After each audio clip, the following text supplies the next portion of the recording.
Well, I've also heard a lot that people just in general think eating healthy is more expensive, and then they love the organic versus non-organic argument and all of that. And what I say is, no, things are normally priced. It's the fact that our food system has become such a business that McDonald's can charge $1 for a hamburger. That should never have costed that little. So when you're comparing it to those things in the standard American diet, yeah, it's gonna, you're gonna get a lot. It's how you prioritize. You know, people will make an argument. They will claw into anything they can if they do not want to give up meat. You're listening to the Plant-Based Eating for Health podcast show. I'm your host, Kathleen Gage. We're here to plant seeds on compassion to animals, your health, and the environment, and topics related to business that align with all three of those areas. Enjoy the show. Well, today I have a spiritual warrior, and this woman is pretty amazing in what she's doing to help people to raise their vibration, raise their awareness, and live a more complete life. Lindsey Van Wagner is the author of Spiritual Vigilante, which I really want to dig into that. She's a wellness coach, and she helps people get healthy in mind, body, and spirit. So with that, Lindsey, great to have you here. Thank you so much for having me. You bet. Well, let's start with your wellness journey. You help people to get healthy. Now, do you help men and women, or is it primarily women? What's the story there? It tends to be primarily women, but I do help some men too. And what's your major focus with health and wellness? So it's interesting because it's kind of evolved over the years. My whole wellness journey on my own started with sobriety. I got celebrated 9 years sober in September. Thank you. And that was kind of the launching pad for everything else. And now what I've been focusing on, I run a wellness studio in Rockville, Maryland, and teach yoga once a week. We do goddess gatherings and a lot of things to empower people to just feel seen and heard. I teach writing classes. I also have my master's in nutrition education and health promotion. So that's where the behavior change component comes in. So I do counsel some people on nutrition and overall healthy lifestyles. Okay. And now I just celebrated 41 years of no drinking. Congratulations. So I can definitely relate to that. And it's interesting because I see a parallel with people who are, they've got unhealthy habits and they want to change those. I see a parallel between that and people actually getting sober, where they say, tomorrow. I'm going to start tomorrow. It'll be different tomorrow. So how do you work with people on that level who they really consciously they're saying, okay, I want to make a change, but then subconsciously they continue to sabotage themselves? There has to be a reason that they're making the change. So I really try to get down to the why of it, because we all kind of know what we could be doing. I try to say could instead of should, what we could be doing to be healthier. But if you're told to drink 8 glasses of water a day and don't really know why or have a reason, then, and that's where I think the gap between knowledge and behavior changes. So why do you want to get healthier? Focusing on that long-term goal and envisioning yourself in that place, I think keeps people focused. And then you bring in the practical how of it. But I think the why has to come first. Absolutely. Absolutely. I love that. And now you wrote your book, Spiritual Vigilante. Tell us about that book. Sure. So that kind of morphed. It started more as a memoir and my personal experiences. And then I realized I need to frame it more from the reader's point of view, because that's my real goal, is to help people through their own journeys. So then I took a step back, broke it into sections of things that people can do, different tips and techniques.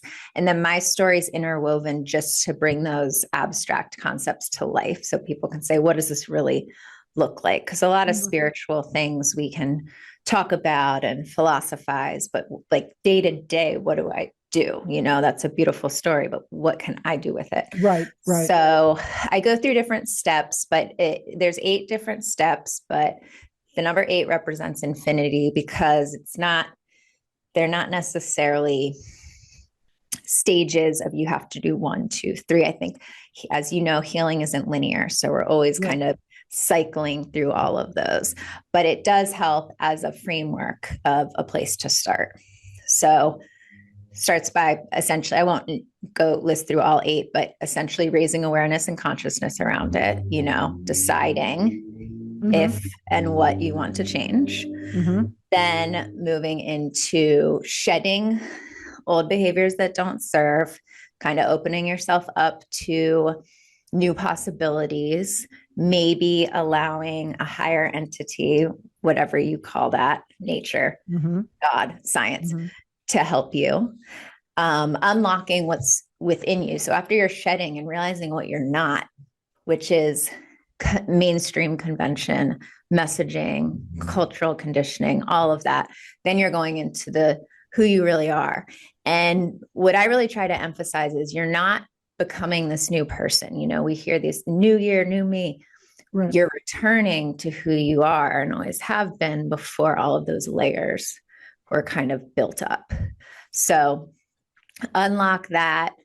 And then you can really start realizing what you want to do with your life and take leaps. I call them soul risks. So take those leaps, continue evolving, continue learning, and then ascend to a point where you can help other people. So finding yourself and then figuring out your mission and how you can have your own small or big ripple effect on the rest of the world.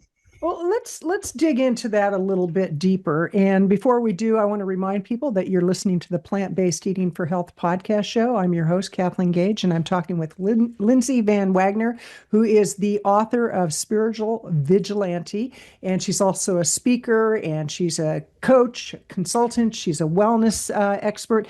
And, you talked about raising awareness and then finding what people want to do. It's interesting because recently, it was just yesterday, as a matter of fact, I was at the hospital most of the day with a fractured wrist. And it was kind of a strange experience because I realized after the fact, it was on the day that my mother passed 13 years ago at the exact hospital that she passed at. And I originally went to urgent care. They sent me to another urgent care. They sent me to this hospital.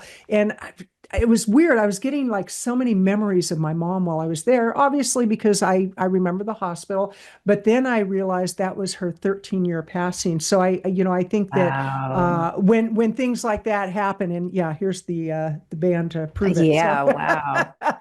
But I'm curious, you talk about awareness and you talk about finding our purpose. And I know that as I was sitting there and I was looking around the room and I was sending loving energy to people and I was chatting up with some people who were feeling like chatting up, but it made me realize that many people have given up and they have succumbed to the sick model instead of the health model.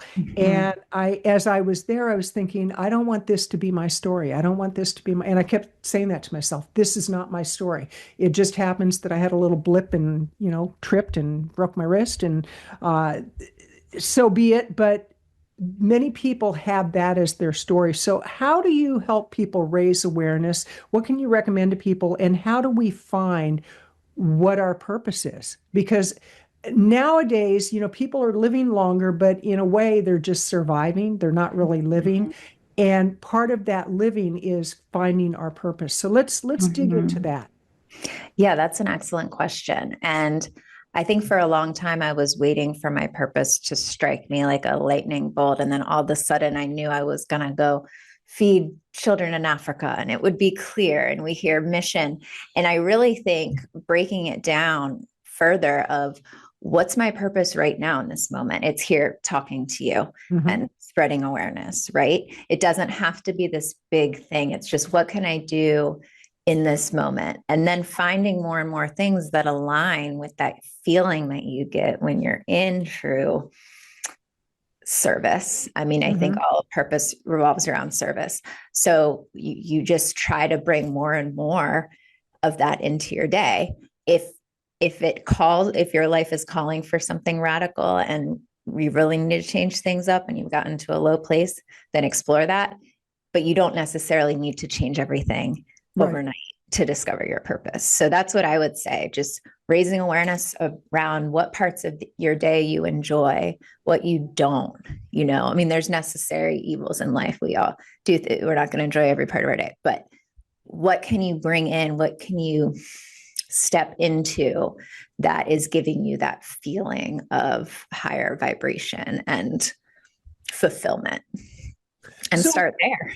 Yeah. okay, and what are some tools that people can use? Because I know in 12-step programs we have tools, and Right. it's interesting because again, I'm hearing a lot of parallels early on in recovery where when somebody gives up drugs and alcohol, they think they have to give up everything, sugar, smoking, all the behaviors. And I remember early on they said, okay, first you cut out drugs, then you cut out alcohol, then you cut out smoking, then you cut out sugar, then you cut out Right. promiscuous behaviors, and pretty soon you're cutting out little paper dolls in the mental institute because you have to take things in degree. Yeah, it's like you have to take things in degrees. And so, what are some of the tools? Like you mentioned, yoga. I know for Mhm. me, when I do my yoga in the morning, when I meditate, when I journal, when I read something spiritual, when I really focus on getting my mind in the right place, because no matter how long we've been doing something, we can go back to old behaviors pretty quickly if we're not Mhm. diligent and aware. So, what are Mhm. some of the tools when you work with your clients that you help them to cultivate to have a more balanced, spiritual, aware life? Definitely. So the starting point, I honestly tell people, don't change anything yet. Hmm. Just observe what Hmm. you're doing throughout the day, how you're feeling throughout the day. In my book, I have concrete steps that you can take, but if there is a behavior that you feel is excessive or not aligning, just observing when that happens. Is it what time of day? Is it when you're around a certain person? Is it after work? Is it when you're in a state? What's your emotional state during it? And just figuring that out, I think self exploration, I say, is the antidote to denial. So once you're ready to face it and look at it and accept it, accept this is where I am now, then you can take those steps. And you hit on a bunch of them. But journaling, I recommend morning pages, which is a tactic from Julia Cameron, who wrote The Right, Artist's Way. right. But yeah, so I love that because you just get the truth out onto the page right when you wake up, and you're kind of in this liminal state of between dream and waking, and can just brain dump. And I journal all throughout the day whenever I need to. And I think that's a really good way to get honest with yourself Right. and kind of assess your readiness and willingness to change. And I do want to be mindful to talk about veganism, and I know my book isn't about that. So whenever you want to veer Let's dig conversation, into that right now. Yeah, because okay. it's for me when I identified as a vegan, I had been plant-based initially, and I was not going to call myself vegan because I thought vegans were crazy. And now I Mm-hmm. know we are, and that's Mm-hmm. okay. But I was at the grocery store and I'm walking by the meat department. By that point, I had watched a bunch of documentaries and I really took in a lot of knowledge, but I still wouldn't call myself vegan. And one day, as I'm walking by the meat department, all of a sudden I could hear the screaming and the crying and the anguish of the animals. And I really felt it. And it was like, Mm-hmm. oh my gosh, I am vegan. And it was like, just Mm-hmm. like that time where we say, oh my gosh, I am an alcoholic, I'm a drug addict. It's like we get to that place where we're literally taken to our knees to say, okay, I surrender, guide me. So let's talk about veganism. Yeah. What was your catalyst for going vegan? When did you go vegan? And why is that important to you? And how does that tie into spirituality? Okay. So I can totally relate to everything you're saying. I thought vegans were weirdos. I just didn't, it sounded like they were unicorns. I didn't know how anyone could do that or would even want to do that. I was the girl who chugged beers and ate chicken wings at the bar. Hmm. Hmm. So it wouldn't pass me, would not recognize me today. It was actually a very as far as the catalyst, I think the seed was planted before any changes were made. So Mhm. I started raising backyard chickens around 10 years ago.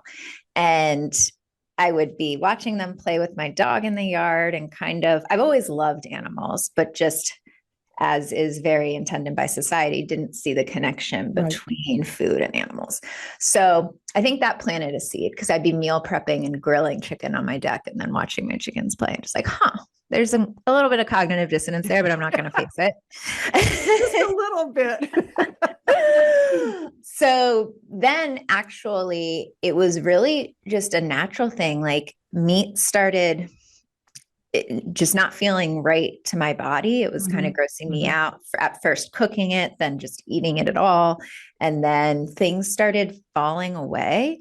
And it was not initially for moral or ethical reasons. It was just and this happened as I got sober and started thinking more clearly. And then it evolved into the morality and the ethics of it over time once I educated myself, and health. I always tell people veganism, no matter what your value is, we all have it supports all of them. If you're an environment person, it supports that. If you're spiritual, it supports that. My soul feels so much better now. If you're a health person, it supports that. If you're an animal person, it supports that. So it just touches everything, and I think can improve everyone's life. So that was kind of my journey towards it. And how long ago did you go vegan? About 8 years ago. Okay. Yeah. Yeah. Mine was 2018. It was September of 2018. And it's interesting. There's certain birthdays you remember and certain occasions you remember. And I do remember the day that I went plant-based. But Yeah. but I can't really identify what was that day that I actually said I'm vegan, because I think that, on some level it was already happening. But I'm curious, the whole thing where we're seeing so much anguish in the world right now, we're seeing so much violence, so much divisiveness. How much does what people consume play into that? Because I tend to believe that if you put fear, pain, suffering, and death in your body, it's got to come out somewhere. And even when I was at the hospital yesterday, I was looking around at the people that work there. I was looking at, and I judge people. I mean, I do. I can't help it. And I'm just thinking, wow, this is supposed to be healthcare, and these people are not healthy. The people working here are not healthy. I mean, if you're 100 pounds overweight, no matter how you try to slice it, you're not healthy. And so, how how much does that play into the whole spiritual thing of like clean eating, clean spirit? I think it is completely in correlation with that. We are digesting sentient beings who were very far removed from that process for a reason. I always say people take their kids to apple orchards and not slaughterhouses. So,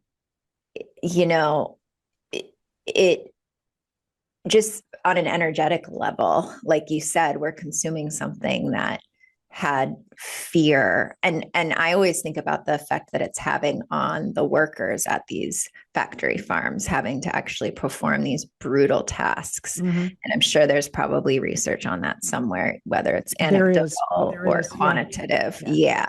So the whole process of it, from nuts to bowl, whatever you say, nuts, soup to nuts, is violence.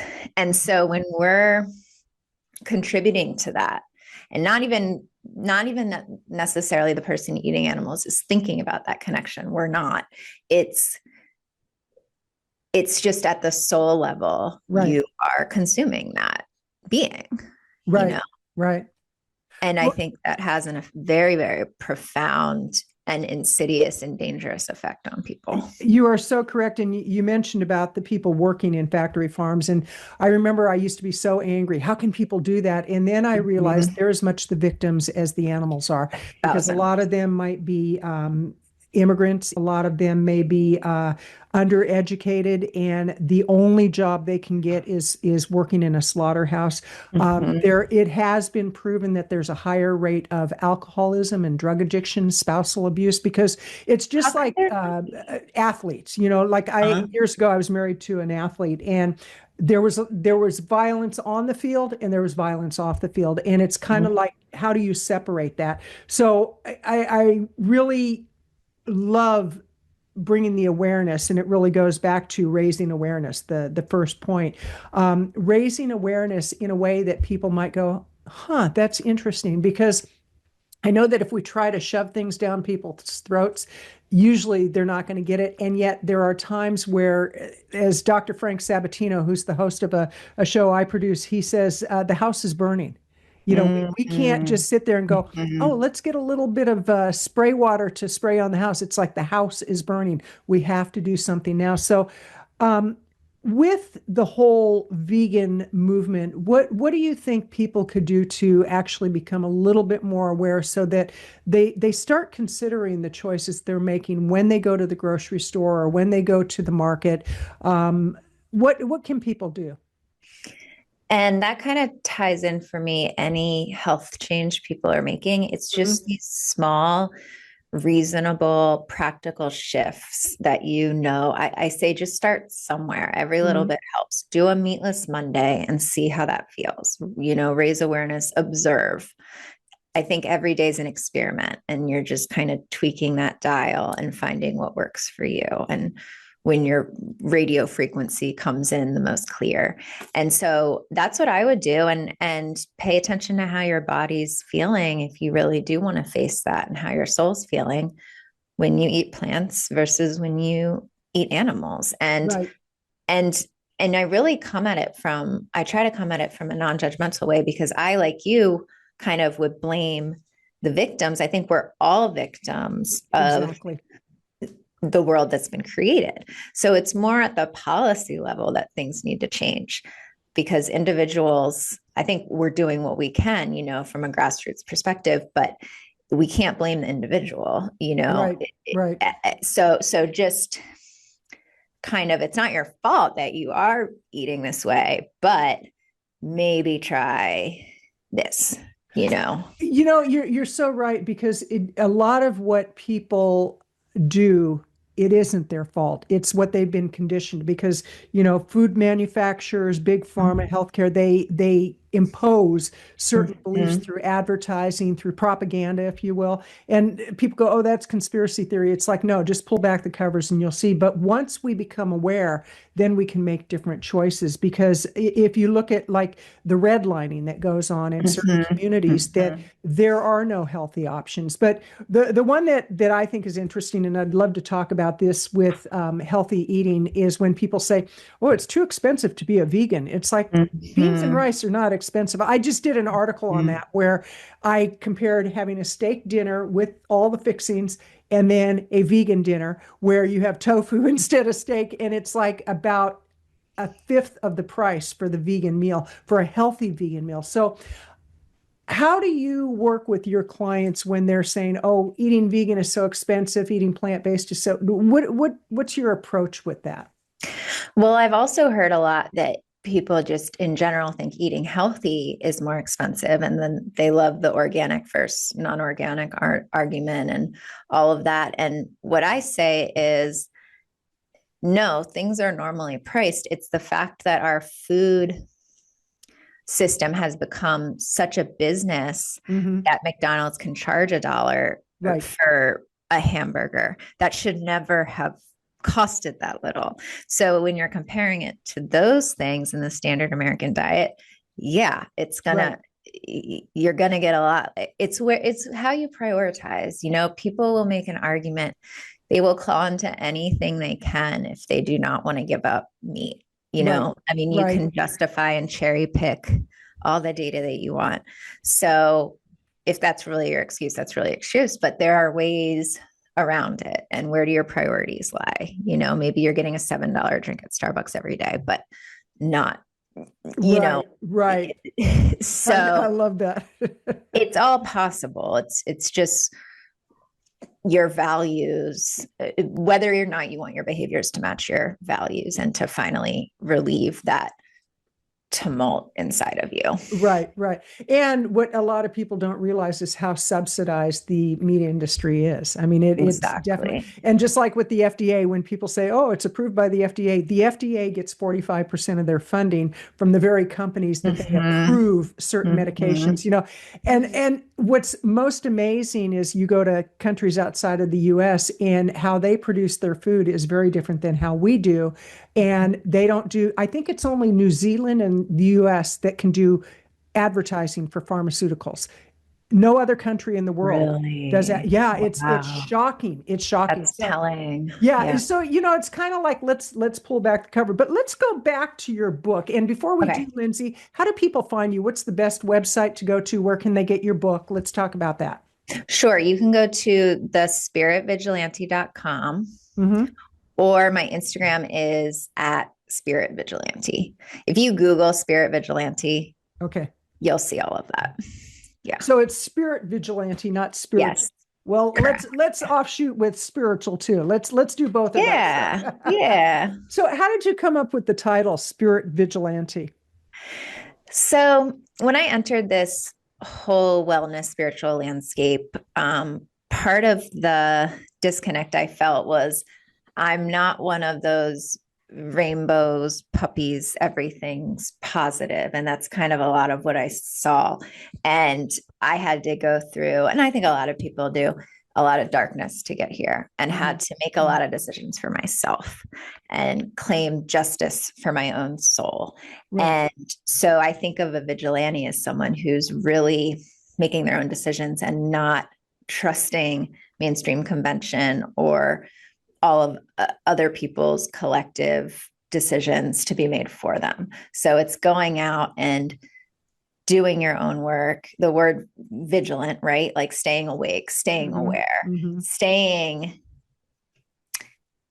in line with your truth, and doing whatever you can to defend your soul. So it's not the criminal type of vigilante, but more to protect yourself. Right, right. Yeah. Which actually brings up something that a lot of vegans actually deal with. And, it's the same as when somebody gets sober and people in the family are saying, you got a drinking problem, you need to get sober. The person gets sober and all of a sudden they're becoming like a whole person and people are going, oh, here, have a drink. We liked you Mm-hmm. better when you were drinking. Same with somebody who goes through a health transformation and Mm-hmm. they get in top physical shape. They're out exercising. They're off the couch, and people go, "Oh, you're no fun anymore. You're always out there exercising." It's the same with being vegan, where you're in a household where you're not getting supported in your veganism. How do you help somebody protect their space with that? How, because that's in my household, I'm the only vegan. And Mm-hmm. there's a lot of respect for what I do, but occasionally I get frustrated because there are certain animal products that I'm exposed to, and it's like, ooh, I just don't like that. So what's the balance there? Yeah, there's a lot of health shaming. And I realized that when I started getting healthy, and people don't like change. What Mhm. happens when somebody in your ecosystem changes, their mental model of you changes, and you're Right. threatening their system and their format and layout of viewing the world. And so with that, I'm really big on protecting my energy, realizing who I'm spending my time with. Okay. Of course, there's people that not all of those can be chosen throughout the day. We have people. I try to look at it as my support system is kind of my team, and everyone plays a role. Hmm. And the exchange is energy. And I decide if somebody stays on my payroll or not for my, if they're not, and they're not somebody I need to deal with in my life, they're not supporting me and my mission, like they're just not. And that's a little bit off the vegan thing, but I think for me, my family still doesn't really quite understand, for example, but I've made so many changes in my life over the past 10 years that they understand that they don't understand, Right, kind of right. thing. And they still respect what I do. And yeah, it just goes back to you're highlighting when you start shining your light, that sometimes can start shining light on other people's darkness, Right. and they don't want to see that. So it's like, if you have so many people told me I didn't really have a drinking problem, I was always fine, is what they said. And because then they have to think about their drinking, so that's just like a small example. But yeah, it's just being really, really intentional with who you're spending your time with. And I'd say to those people who are feeling alienated in their current system is get involved and go be with other vegans, even if it's just, I'm on this really amazing board for the Veg Society of DC, and it's the oldest vegan organization in the US, maybe the world. And it's so beautiful because a lot of the things that we do are just social events and community and people coming together. And it has helped me so much, to mobilize and realize that I'm doing something about what I'm so passionate about. Mm-hmm. And then also just not feeling like such a weirdo. Right, right. Because when you're the only one doing something, it can be Oh, kind of yeah. disconcerting. Well, when I first got sober, my family was like, "Yeah, okay, whatever." And it took 5 years before my parents actually believed I was sober. I mean, they came to my 5-year meeting, Wow. and I got my chip, and they had this beautiful little crystal dish for me, and they said, "We're so proud of you." And Oh. what really was the icing on the cake was I was there when both my parents transitioned, and my dad first, and then a couple years later, my mom. And both of them, and especially my dad, he goes, "You are such an amazing woman. I'm so proud of who you've become." Mm. And it's like, wow. And I couldn't have done that without all the changes I made in life. And the thing I think is important for people to realize is change is not always easy. I mean, people can look at somebody like yourself and they can say, "Well, you've got it going on. You've got a book, you're vegan, you're sober, you're this, you're that." And the reality is like some of those changes, you literally are white knuckling your way through it. I know for me, this isn't a program about sobriety, but it is. About 6 months in, I was literally in a corner, curled up in a ball, sweating profusely. And I called my sponsor and I'm like, "I can't do this." And she said, "Walk to my house." And it was about a mile away. And I said, "I'll drive over." And she goes, "Walk to my house." And I Mm. kept insisting on driving. She goes, "You said you would listen to what I said. Walk to my house." And so I walked there. We had dinner. I washed the dishes with her kids.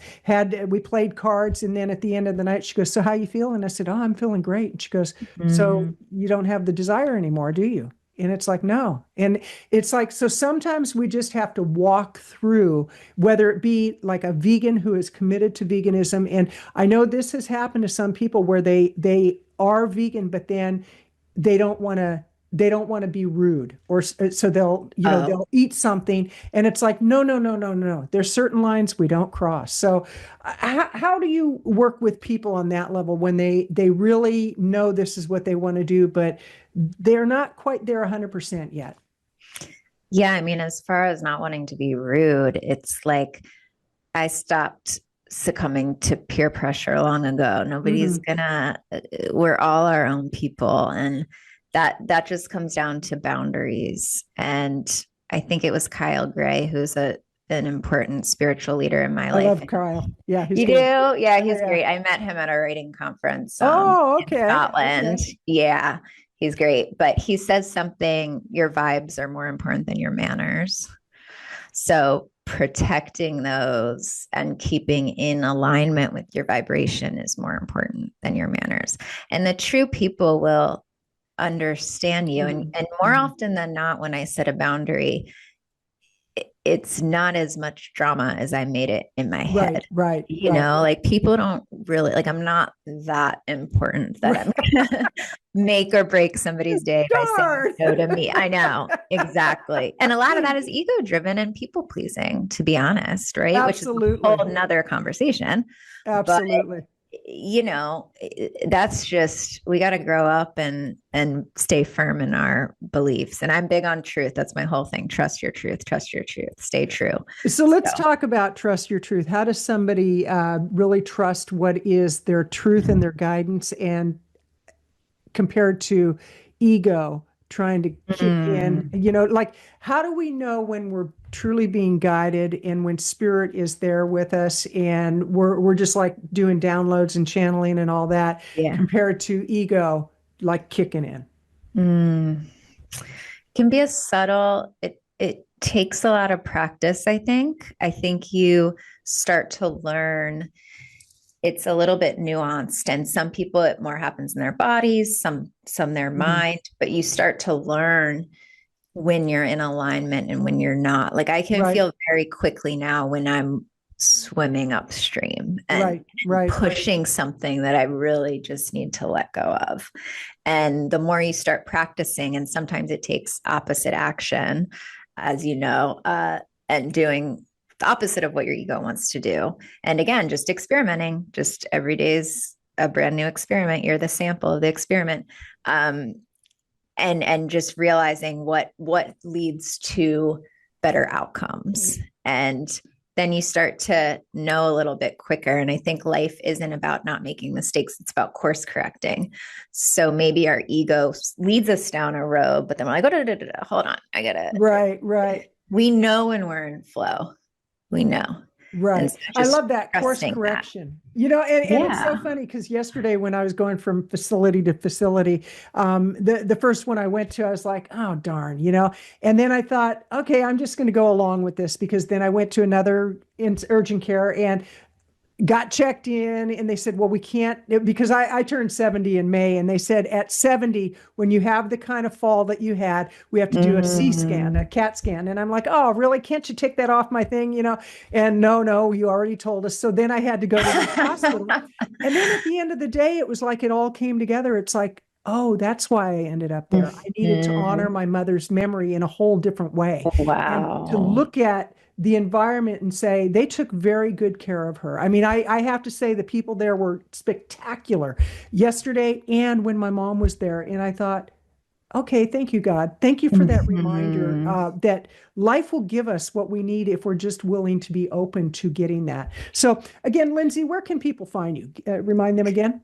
SpiritVigilante.com or on Instagram at Spirit Vigilante. Perfect. Now, with your book, what's your favorite part of the book? It's kind of like saying, who's your favorite child? But what's your favorite part of your book?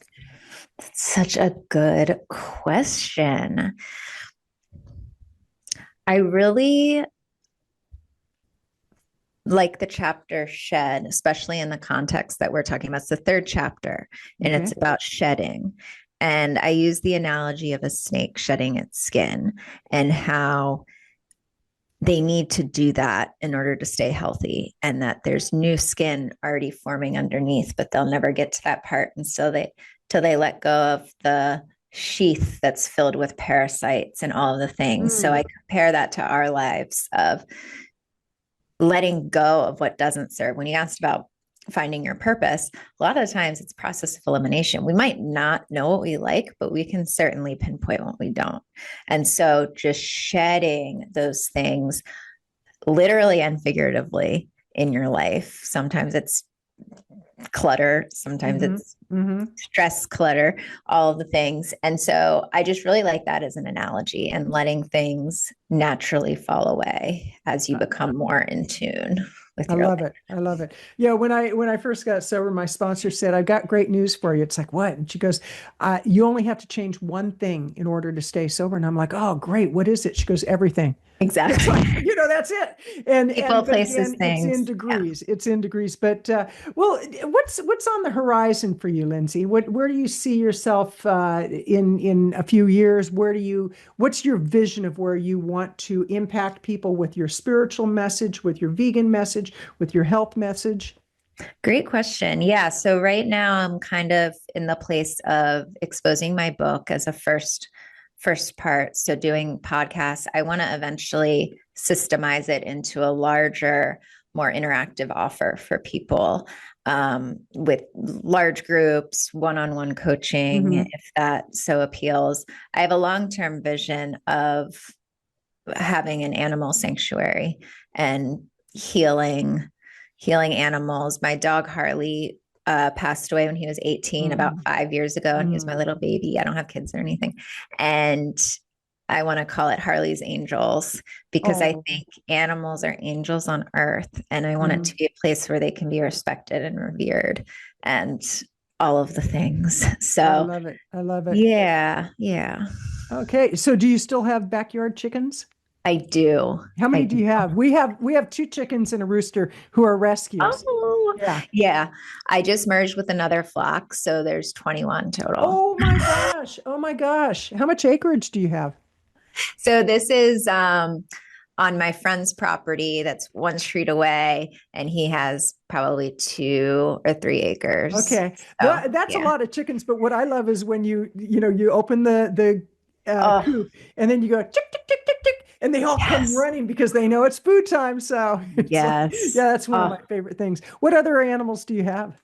I don't have any other than the Okay. chickens. They're my Okay. baby. So I'm a childless chicken lady. Okay, well, there you go. Love it. And I am a childless dog lady, cat lady, horse lady, chicken lady. Yeah. No, actually, we had to let go of our cat recently. We had I'm yeah. sorry. It was my mother-in-law's, and she passed away. So we took Buddy Boy Blue in, and at first he was really freaked out, and then he turned out to be the most awesome cat, and it was hard letting go, but I bet. they trust you for that. So, well, Lindsey, this has Definitely. been delightful, and I encourage people to visit your website. I encourage them to go to Amazon and check out the Spirit Vigil. Give me the title of your book so I don't mess it up. That's okay. Spirit Vigilante. Spirit Vigilante. So get the information, and really I encourage people, look at how you're living in your life. Is it what you want it to be, and what choices do you need to make on a daily basis? And realize change is not going to always be easy, but it's certainly going to be worth it. This is Kathleen Gage with Plant-Based Eating for Health podcast show, wishing you a great day and a blessed day. Take care. You've been listening to the Plant-Based Eating for Health podcast show. I'm your host, Kathleen Gage, inviting you to subscribe to this channel wherever you're listening or watching the show. And please let your friends know about the Plant-Based Eating for Health podcast show. Live healthy.